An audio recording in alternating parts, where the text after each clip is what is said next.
Who are the strongest Force users?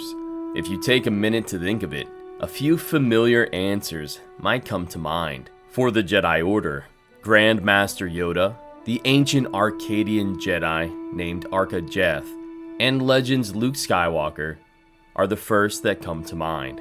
And when we think of the dark side, it's hard to overlook the power of Darth Sidious, Exar Kun, and Darth Kaldith. But did you know that once, during the High Republic, a girl, around 9 years old, was strong enough to push back on a meteor that was headed straight for her planet? Who was she? How could she achieve such a feat? And how was she related to Grandmaster Yoda? Join us as we answer these questions and more in today's underrated moment. Before we get going, I wanted to remind you we're holding a 10,000 subscriber lightsaber giveaway. All you have to do is subscribe, like, and leave a comment below. Today's question is, what was Yoda's first name? Don't worry, I'll try to leave an answer for you somewhere in this video, and the moment you see it, just write it in the comments and you'll be entered to win. And remember to subscribe as well. Now, back to the story. It was the time of the Great Hyperspace Disaster. The massive Class A modular freighter, known as the Legacy Run, had fallen apart in the midst of a hyperspace trip, and the fragments of its hull tore through the galaxy. Able to house 9,000 passengers, the Legacy Run's rune created man-made meteors with enough power to destroy entire worlds. And that's exactly what it did. In the Abdalis star system, in the Hutt space of the Outer Rim, fragments of the Legacy Run resulted in the death of over 20 million people. And not long after, even more debris exited hyperspace, above one of the moons in the Tremont system, Tremont 4. Jettisoning out of a hole larger than the moon itself, the debris poured into the atmosphere of Tremont 4 at lightning-fast speeds.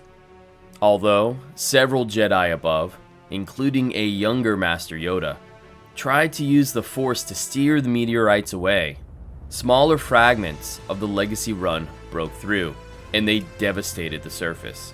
The capital city, known as Bralanik, had its ivory towers and garden-adorned arches ripped apart as chunk after chunk of the Republic transport crashed into the world. Even though a group of Yoda's star pupils had been tasked with rescuing the natives from the interstellar barrage, they couldn't do much besides escort them to their rescue vessels. But the Jedi weren't the only visitors to the planet. A group of pirates, known as the Nihil, the very group that had secretly sabotaged the Legacy Run transport and created the entire disaster to begin with, tried to pillage the world of Tremont 4 while they suffered the meteor shower.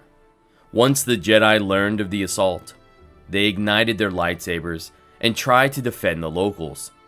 And then that's when it happened. A rogue chunk of the Legacy Run, as large as a Republic frigate, pierced through the atmosphere and plunged straight down. It was headed towards the young Padawans, but they didn't know. They were in the midst of a battle against pirates, and soon there would be another puddle of splattered body parts beneath the wreckage of the hyperspace disaster. But then, something miraculous happened. A pink-skinned girl, a native of the world, barely old enough to attend her elder's school, reached upward. And with her single, outstretched hand, she stopped the flaming ball of melted metal and steel from colliding into the surface. But only for a moment. As she struggled to hold the debris in place, the surrounding Padawans, who were in the midst of their own life and death struggle, turned to look at her. They were shocked. Shocked that this simple girl of the Mikian species was able to do what most Knights of the Order would have failed to do. Soon, they would discover that this Force-sensitive child was actually Zeen Mrala, and she was naturally gifted in the Force. Even now, she seemed to show even more natural ability than the Chosen One, Anakin Skywalker, and his son, Luke. Zeen's very first feat of stopping a supersonic chunk of space debris, several thousand pounds in weight, even rivaled some of the achievements of Grandmaster Yoda.